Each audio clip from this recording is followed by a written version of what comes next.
Pronto. E aí a gente pode instituir isso para forever, assim, tá ligado?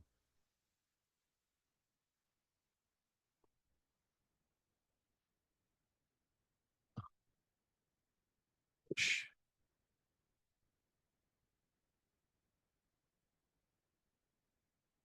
Peraí, gente, aconteceu alguma coisa aqui.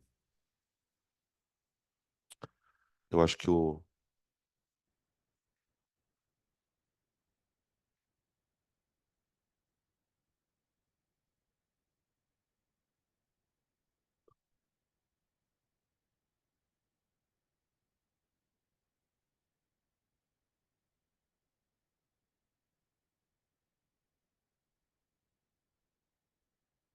Peraí, gente, aconteceu um problema aqui.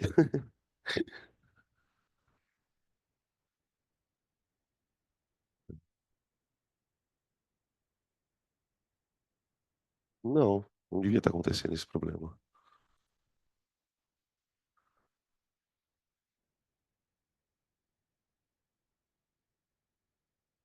Aqui, achei. Pronto. Então tá aí. Vamos lá. Vamos ver se ela vem atrás de mim. Vem, vem. Aí. Prontinho. Então vamos, gente. A gente vai para vocês falaram que o terceiro foi. É, o terceiro foi mesmo, é verdade, eu me lembro. A gente discutiu bastante coisa sobre dissociação, né? Então a gente vai para a questão número 4, tá? Estamos terminando a parte de ligação iônica e já entrando na covalente. 4. Na questão 4 ele fala assim: eu passei para vocês a tabela, né? Passei. Consulte a tabela de ânions e de cátions e escreva as fórmulas e os nomes dos compostos iônicos resultantes da união entre os íons. Então ele vai dar dois elementos, quer que a gente escreva a fórmula do composto e o nome, tá? Em relação ao nome, eu já tinha comentado com vocês, espera aí que agora a câmera está perseguindo outras pessoas. Hoje ela tá arisca. Olha lá. O pessoal de casa tá vendo todo mundo que chega atrasado, viu? É, ele vai dar dois elementos. A partir desses dois elementos, ele quer que a gente dê a fórmula e o nome. Para a gente dar o nome, pessoal, a gente tem uma série de regras que não foram comentadas ainda. Já tinha falado para vocês isso, acho que semana passada. Então eu vou dar meio que o nome por cima, porque na hora que a gente for fazer regras de nomenclatura para óxido, para sal, aí a gente explica direitinho, tá? Por exemplo, na primeira aqui ele quer que eu pegue o sódio e o flúor e monte uma ligação iônica com eles. Tá, vamos lembrar o que a gente precisa fazer. Quando você vai montar uma fórmula de composto iônico, duas coisas você precisa ter em mente. Primeira, quem é o doador e quem é o receptor, o cátion e o ânion. E aí entra o conhecimento de tabela periódica. Ah, o sódio é cátion porque ele é metal. O flúor é ânion porque ele é não metal. Segunda coisa, saber quantos elétrons vão estar envolvidos na transferência. O sódio, na sua versão estável, ele é mais um. O sódio, na versão estável, é mais um. O flúor, na versão estável, é menos um. Vocês entendem quando eu falo versão estável? É o que o átomo precisa fazer para conseguir adquirir estabilidade, dentro daquela perspectiva de ficar o mais parecido possível com o gás nobre. Né? Então, o flúor, para ficar o mais parecido com o gás nobre, recebe um elétron. O sódio, para ficar mais parecido com o gás nobre, perde o elétron. Tá? Se o número de elétrons doados é igual ao número de elétrons recebidos, eu só vou juntar os dois da fórmula. NaF. NaF. Tá? E aí o nome, fluoreto de sódio. O que já dá para gente perceber? Isso, para quem não manja muito de nomenclatura, porque para alguns de vocês eu sei que isso não é novidade.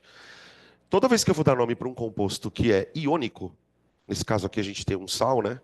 toda vez que eu vou dar nome para um composto iônico, eu primeiro escrevo o nome do ânion e depois o nome do cátion, tá? Em relação aos ânions, já vamos adiantando algumas coisas.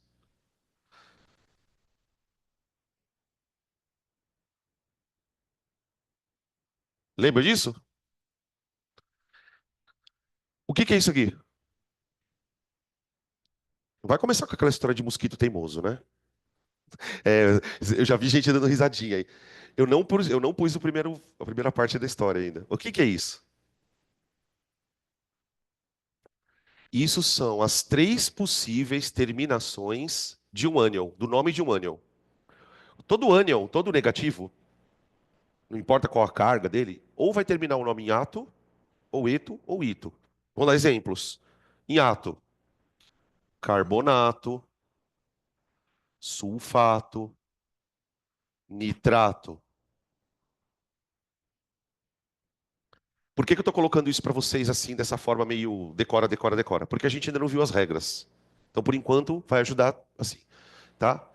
Em geral, esses caras aqui são os ânions mais importantes, os que terminam em ato. Dieto também tem alguns, né?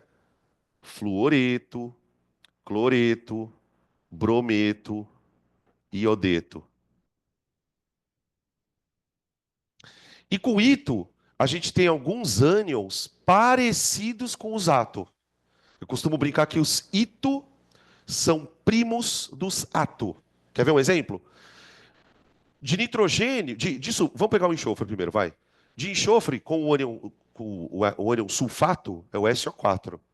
Mas tem um outro ânion que é o SO3, 2 menos. Olha a semelhança dele com esse. Só vai mudar o número de oxigênios, tá? Esse aqui é o sulfito. Sulfito. Um outro primo que a gente tem é do nitrogênio, ó. Esse aqui, ó. O NO2, que é primo do NO3, tá? Aqui eu vou ter o nitrato, aqui eu tenho o nitrito, tá bom? Depois a gente explica de onde veio essa regra, tá? Mas só para a gente começar a conseguir fazer as questões. Os cátions, gente, cátion, não tem problema nenhum. O cátion ele tem o mesmo nome do elemento. Ah, então isso aqui é sódio, cálcio, lítio. O problema é o ânion, tá? A terminação do ânion é que é uma terminaçãozinha mais específica, tá? Beleza. Depois ele quer oxigênio e lítio. Oxigênio e lítio. Quem é o metal da história, gente? Lítio. O lítio estável fica com que carga? Mais um. Boa. Família 1A. O oxigênio é o ânion, certo? O ânion, oxigênio, ele estabiliza com quantos elétrons? Dois. Aqui. Então eu tenho que montar uma ligação iônica entre um cátion, que doa um elétron, e um ânion, que recebe dois. Para a gente montar a ligação de maneira correta, a gente tem que garantir que a soma das cargas dê zero sempre. Para a soma das cargas dar zero, eu vou ter que usar dois lítios na estrutura do composto. Então, o meu cristal, o meu composto iônico, ele vai ter, para cada dois lítios, um oxigênio. Dois lítios, um oxigênio. Dois lítios, um oxigênio. Então, a fórmula fica Li2O. A gente vai treinar bastante, em vários momentos, tá, pessoal? Tanto o mecanismo de você juntar o íon, que é o que a gente está basicamente fazendo, como também o mecanismo de separar. Por quê? Porque muitos desses compostos, quando você põe na água, dissociam. Então, além da gente saber montar a fórmula, a gente precisa montar a separação também. Tem até um exercício que a gente vai fazer depois, tá? O nome desse aqui, ó. O oxigênio, quando está na forma de ânion, se chama óxido, né? Ó. Toda vez que vocês virem o termo óxido, ligado não. Toda vez que vocês lerem, pessoal, o termo óxido associado a um metal, tá vendo? Óxido de lítio, óxido de cálcio, óxido de magnésio, são sempre óxidos iônicos. E o oxigênio vai ser sempre carga -2, tá? Beleza? Acho que alguém ia acordar atrasado hoje, né? Por Deus que não acordou. É o alarme do final de semana? Ah, tá cedo ainda, né? Não. E você acordou essa hora o final de semana inteiro? Ah, tá, ainda bem. Mais cedo? Ah, não. Hoje eu deixei minha cachorrinha dormindo, tadinha. Ela ficou lá na cama, olhando pra mim. Ela falou, não vou descer. Ficou lá, ficou. C. Oi. Não, então, isso é uma. Peraí, deixa eu só ver uma coisa aqui, peraí, rapidão. Bário e enxofre. Poder pode, mas não se usa. Esse termo que a gente costuma usar, né? Monóxido, dióxido, trióxido. Não é que esteja errado, mas a gente prefere. A gente não, né? Os químicos preferem usar para óxidos, tipo esses daqui, ó. CO2, CO, NO, NO2. Vou pegar esses dois aqui, vai. Esses óxidos aqui, ó. Olha para esses todos. Agora olha o nome que eu vou dar para eles: dióxido de carbono, monóxido de carbono, monóxido de nitrogênio, dióxido de nitrogênio, pentóxido de dicloro. Nesses daqui eu uso o prefixo. Por quê? Porque eles têm uma característica diferente daquele. Esses óxidos não são iônicos.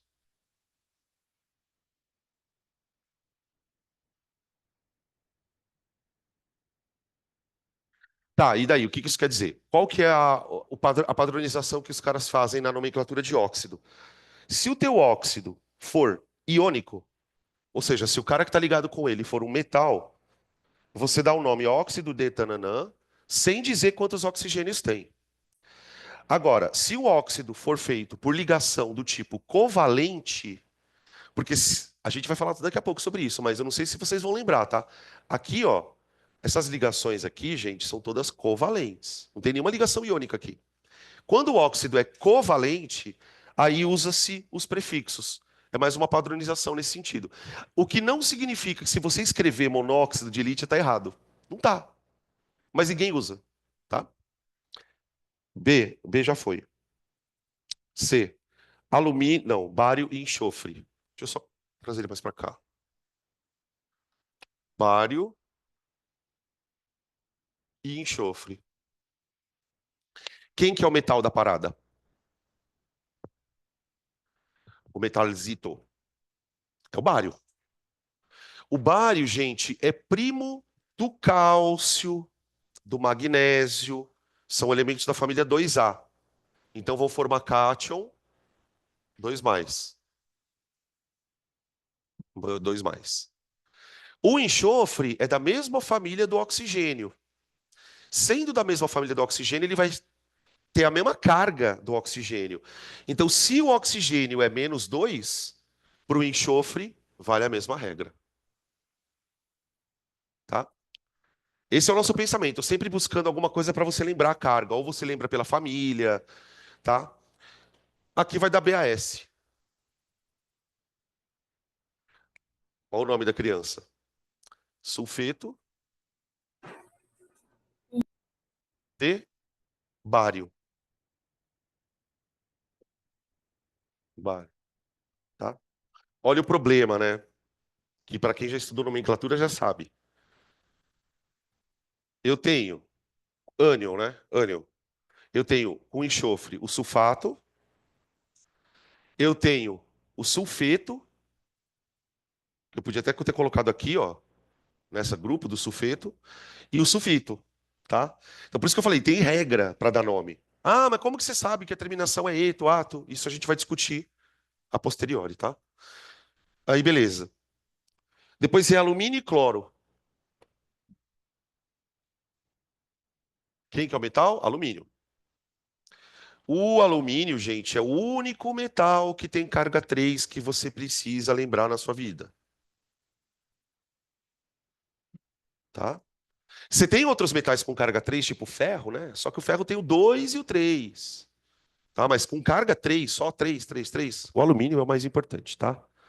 E o cloro é primo do bromo, do iodo. Aqui, ó. Para um elemento que perde 3 elétrons, estabilizar um que recebe 1 elétron, a gente vai precisar de uma proporção de 1 para 3 aqui. Olha lá.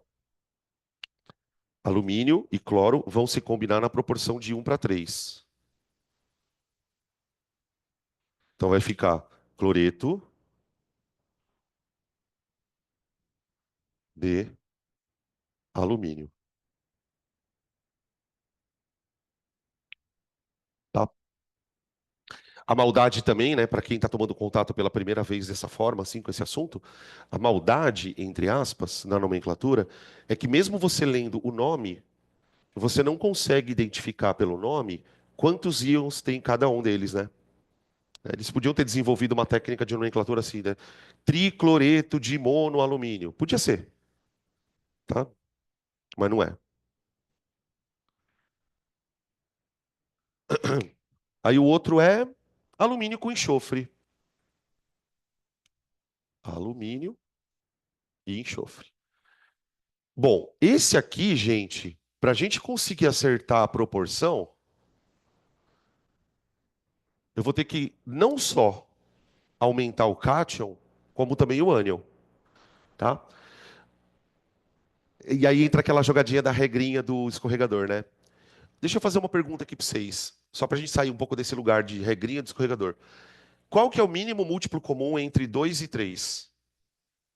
O que esse número quer dizer? O 6 é o número que é divisível tanto por 3 como por 2. Isso a matemática ensina. Nesse caso, o que o número 6 tem de especial? Esse número 6 é o número de elétrons que vai fazer com que as cargas zerem. O que eu quero dizer com isso? Pensa num alumínio que doa 3 elétrons. Tá. Se o alumínio doa 3 elétrons, o enxofre, desculpa, 2 alumínios vão doar 6 elétrons. Se cada enxofre estabiliza recebendo 2 elétrons, então para a gente ter estabilização de todo mundo, eu vou precisar de 3 enxofres. Eu vou precisar de 3 enxofres. Esse número é o número de elétrons que vai ser transferido toda vez que o alumínio se ligar com o enxofre. Tá? Nas outras também a gente tem isso. Por exemplo, ó, daqui para cá, quantos elétrons são transferidos? 3. 3 sai daqui, 3 vem para cá. Aqui 2 e assim por diante. Nesse caso, o número que vai acertar os coeficientes mesmo é o 6. Então vai ficar Al2, S3. E aí o nome é sulfeto de alumínio.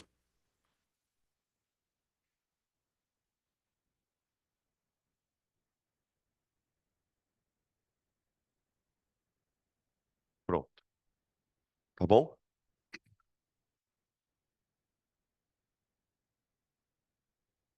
Questão número 6. 6 não, 5, perdão.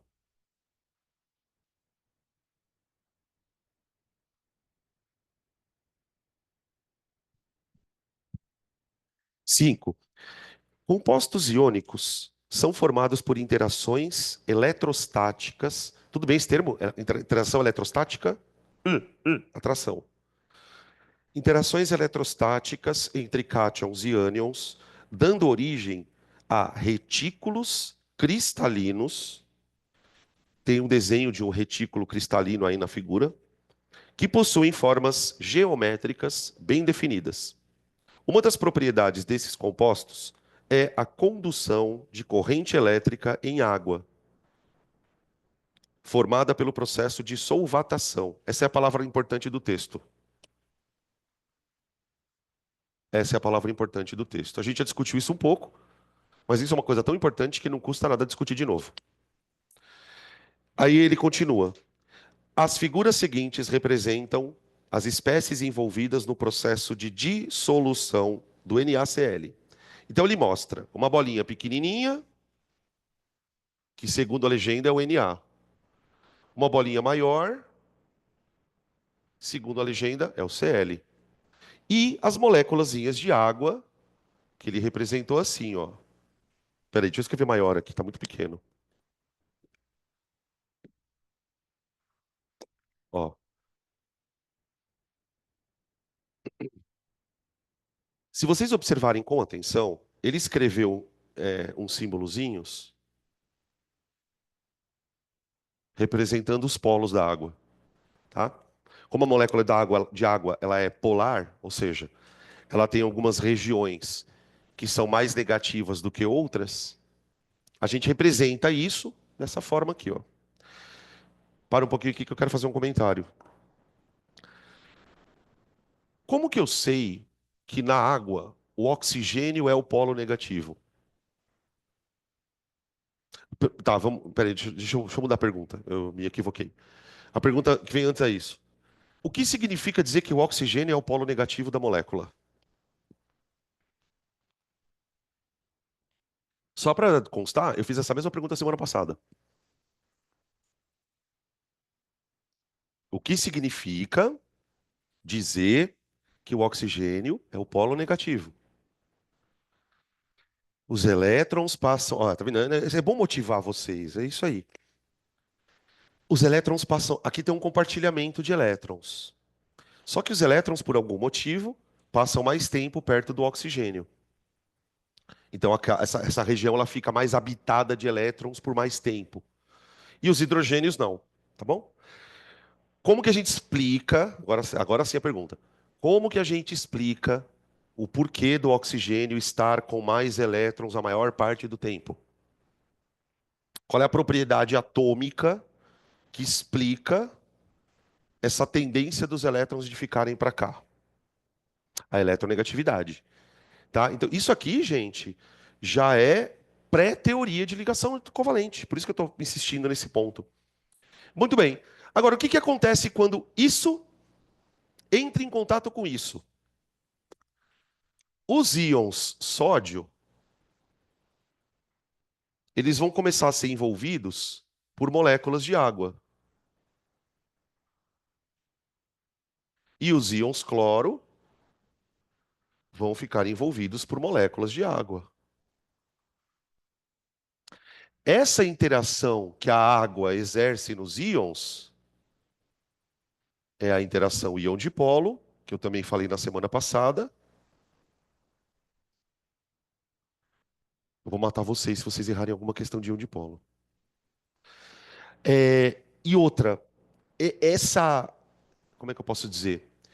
Esse monte de moléculas em volta dos íons impede a atração dos íons de cargas de sinais opostos, né? Tinha até a pergunta no exercício anterior. Como que a gente explica? A pergunta era mais ou menos essa. Como que a gente explica que cargas de sinais opostos tendem a ficar separadas na água? É justamente pela interação que a água promove nos íons, tá? Esse processo aqui é a solvatação. Solvatação. Eu vou escrever alguma coisa sobre isso, tá? Ocorre quando íons são envolvidos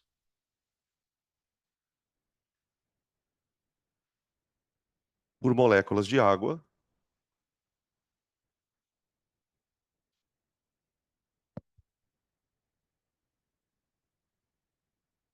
devido às interações íon-dipolo.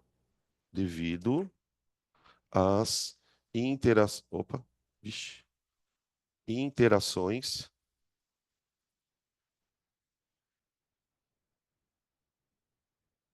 íon-dipolo.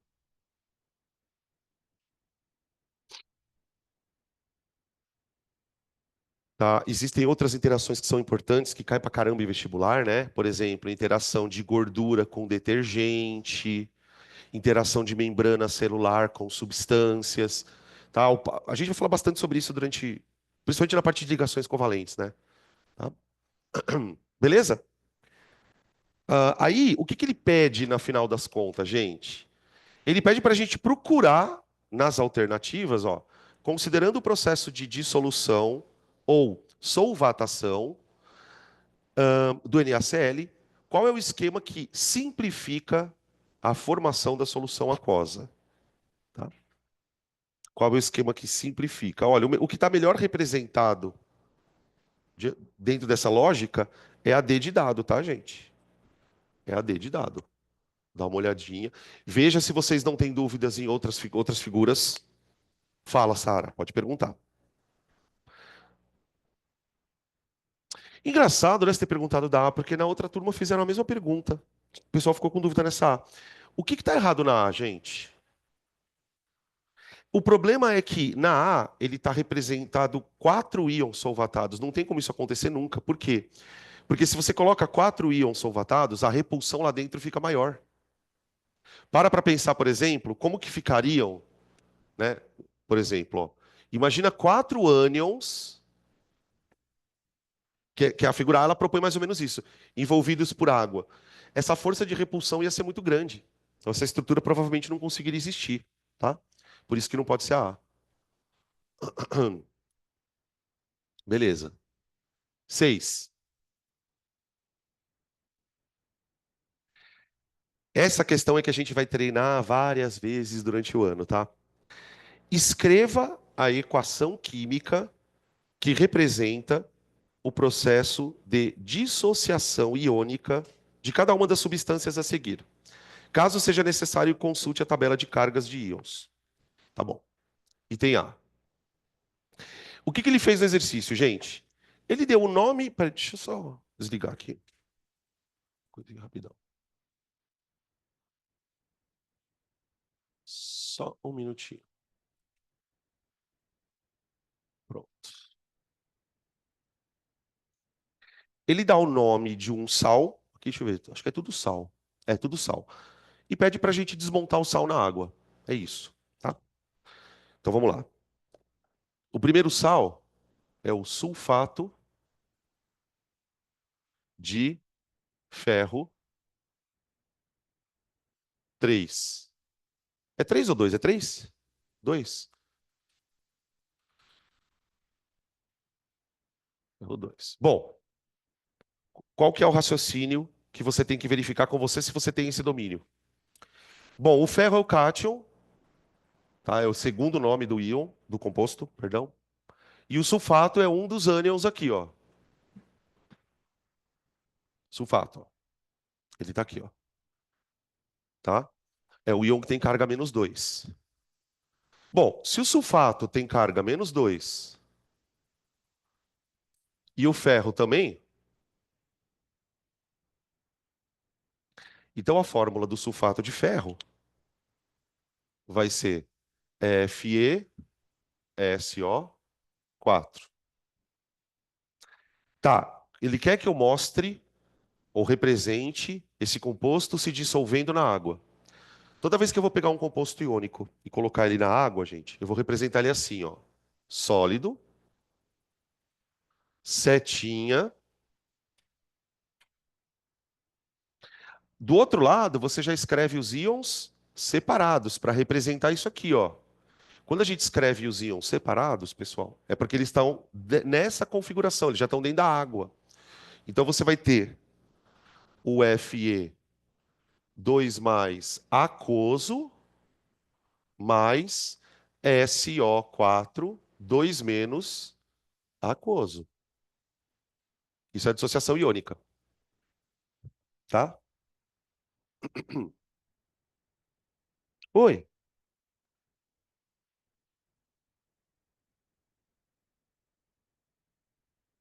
não entendi.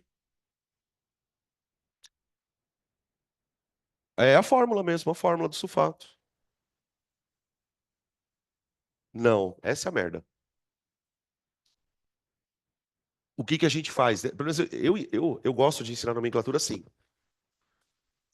O nome do ânion, sulfato, nitrato, sulfeto, ele está sempre ancorado ao nome de um ácido. Vou explicar isso melhor. Porque isso aqui é o melhor, eu acho, tá? É o melhor jeito para você aprender nome de inorgânica. Então, por exemplo, todo mundo aqui conhece esse ácido aqui, ó. Esse aqui você tem que decorar. Se você decorar esse ácido, você decora o ânion de presente. Por quê? Esse ácido é o sulfúrico, né? Aí qual que é a regra? todo ânion, como eu disse, ele está ancorado ao nome de um ácido. Ou seja, ele está sempre associado ao nome de um ácido. Ou então, se você preferir, você pode pensar assim: todo ânion um dia foi um ácido. Ele só perdeu os hidrogênios. Só que daí o que acontece? A nomenclatura foi baseada na seguinte regra: dependendo da terminação do ácido, o ânion ganha uma terminação. E aí qual que é? Aí vem o poeminha lá, do mosquito teimoso. Então, se o ácido termina em ico, que é o sulfúrico, o ânion automaticamente termina em ato. Então, qual que é a saída? A saída para você nunca mais ter problema com isso? Você decora o ácido e o nome. Por quê? Uma vez que você decorar o ácido e o nome, primeiro, se você tirar todos os hidrogênios, você já obtém a carga. Por exemplo, né? Ah, mas Danilo, como que você sabe que a carga do sulfato é -2? Eu sei que ela é -2 porque ela veio de um ácido que perdeu dois hidrogênios, tá? E aí, então, sulfúrico, sulfato. Quer ver outro exemplo? Nítrico, nitrato. Fosfórico, fosfato. Entendeu? Tá? Essa é a lógica da coisa. Então, o que a gente vai fazer quando a gente tiver aula de ácido? Eu vou dar um monte de ácido com nome, um monte de ácido com nome, e aí depois vocês mesmos já concluem qual é o ânion, tá? Mosquito teimoso, te mato, te pico. Qual que é o outro nome aí, gente, do B? Sulfeto de calça? De cálcio. Eu sempre começo pelo ânion. Para mim é mais fácil lembrar o ânion. O ânion é o cálcio, família 2A, primo do magnésio, primo do bário. Então ele é Ca2+. Sulfeto. O sulfeto ele está na categoria dos eto. O que a gente sabe sobre eto? São os que não têm oxigênio. Olha o sulfeto aqui, ó. Ele aqui, a gente já tinha feito ele. Sulfeto de cálcio.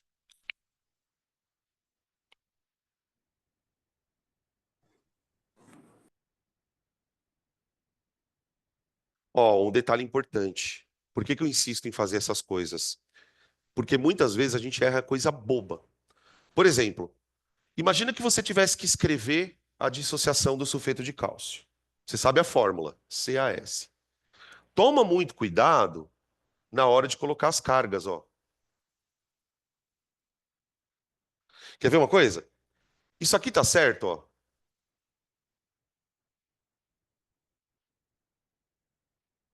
Hã? O que tem de errado nessa equação? Do jeito que eu escrevi ela aqui. A carga tá errada. Quando a gente tem na fórmula um cátion e um ânion, ó. Um cátion, um ânion. Um cátion, um ânion. A única certeza que a gente tem é que as cargas são iguais em valor, né? Mas eu preciso lembrar a carga para poder montar a equação de dissociação. Então aqui é +2 e -2. Tá? O que pode acontecer? Não estou dizendo que vá. Mas pode acontecer de, na hora de você montar a dissociação, você esquecer que a carga do cálcio é +2, que a do sulfeto é -2 e colocar +1 e -1. Tá? Isso tende a diminuir com o tempo, porque a gente vai memorizando. Aí a outra. Agora é o de amônio, né? Vixe, sulfeto de amônio. Sulfeto de amônio. Bom, o sulfeto, ok. 2 menos. Amônio. Procura lá nos cátions. Quem é amônio? Isso. É o íon, é o cátion que não é metal, né? É NH4 mais um. Mais um. A carga dele é +1.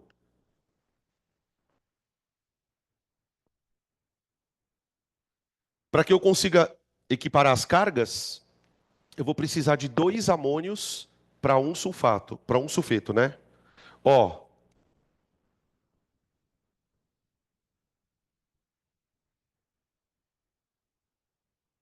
Olha como é que fica. Como o íon amônio, ele vai aparecer duas vezes, então eu coloco ele entre parênteses e o doisinho aqui do lado. Tá vendo? Sólido. Agora eu vou separar. Como a gente tem dois amônios, na hora que a água for solvatar os íons, ela vai solvatar os dois separados. Então eu escrevo assim, ó, dois amônios.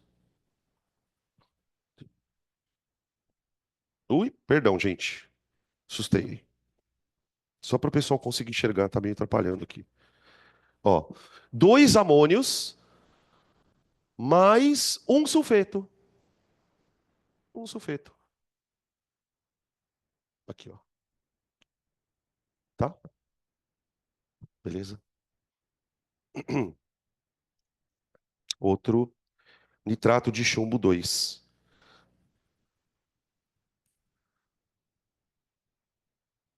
Nitrato de chumbo 2. Quando tem um númerozinho é uma beleza, né? Porque a gente já sabe a carga.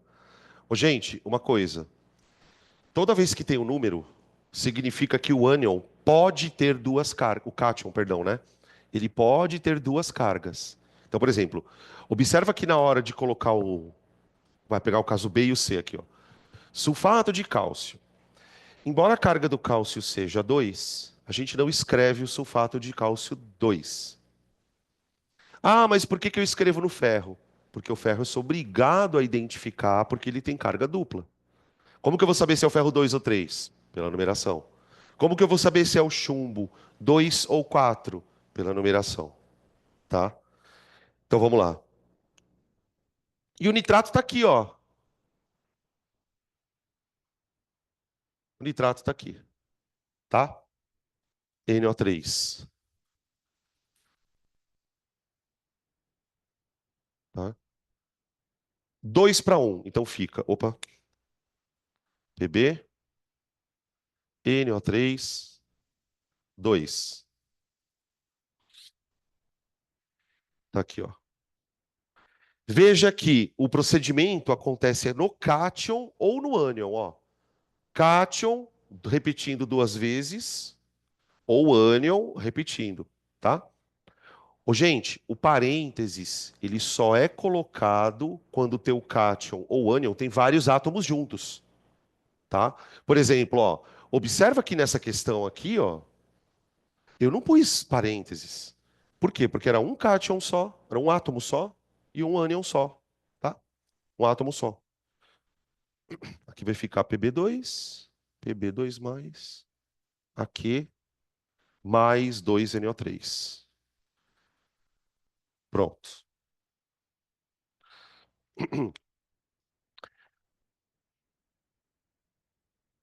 Beleza? A gente ainda vai repetir isso várias vezes em outros contextos, tá? Com ácidos, com bases também. A questão 7. Essa questão é uma questão bem antiga do Enem, bem antiga. Deve ter aí uns 10 anos, tá? Ele fala assim: os defensivos agrícolas são empregados nos setores de produção, armazenagem e beneficiamento de produtos agrícolas. Sua função é impedir a proliferação de micro-organismos que deterioram esses produtos, parênteses, e causar câncer nas pessoas. Dentre os seguintes compostos usados como defensivos agrícolas, veneno, né? Defensivo agrícola não, veneno. Assinale aquele que tem ligação iônica. Como que eu vou saber qual molécula tem ligação iônica? O que que eu preciso procurar aí, gente?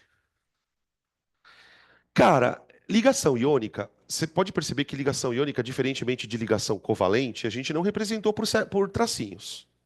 Vocês viram que em nenhum momento aqui eu coloquei tracinho. Isso já é um bom indicativo de uma ligação não ser iônica. Se você observou aí um monte de estruturas com tracinhos, você pode ter certeza que nenhum desses tracinhos aí é ligação iônica. Outra coisa que eu posso procurar também. Para você ter uma ligação iônica, você precisa ter um átomo que gosta de perder elétron e um que gosta de ganhar. Quais são os elementos que têm tendência a perder elétron? Ferro, metal, cálcio, metal, chumbo e assim vai. Então, se eu fosse procurar aqui uma ligação iônica, a primeira coisa que eu procuraria é onde tem metal ligado em alguma coisa nas moléculas. Procura aí. Tem uma molécula, isso, que tem um átomo de metal aí, que é a molécula A. Se vocês olharem para a molécula A, eu vou colocar ela aqui, ó, na questão 7. Olha para a molécula A, gente. C, Cl, Cl, opa, Cl, C dupla O, O, N, A.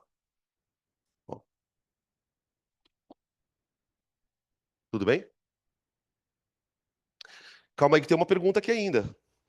Professor, eu tenho uma dúvida, fala. Quando o senhor fez a ligação aqui, ó,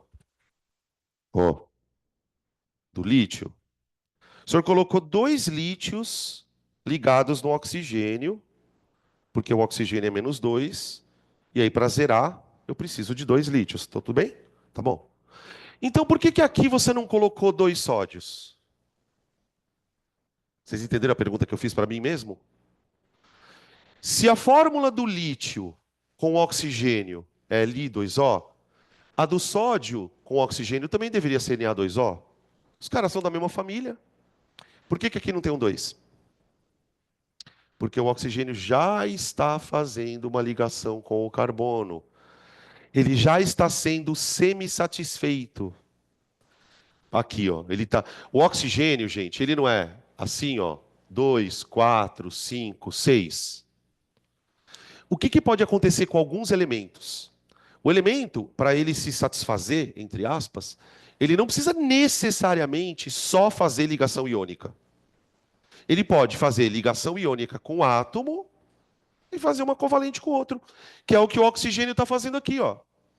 O oxigênio ele está pegando um elétron do sódio, então ele já ganha um elétronzinho e ganha, não ganha, né? Mas compartilha um elétron com o carbono. Então ele está fazendo ao mesmo tempo uma covalente com o carbono e uma iônica com o sódio, tá bom? Isso é normal, principalmente na orgânica, tá? Beleza? Então alternativa A, tá bom? Vamos começar a ligação covalente? Uh, Vamos começar ligações covalentes.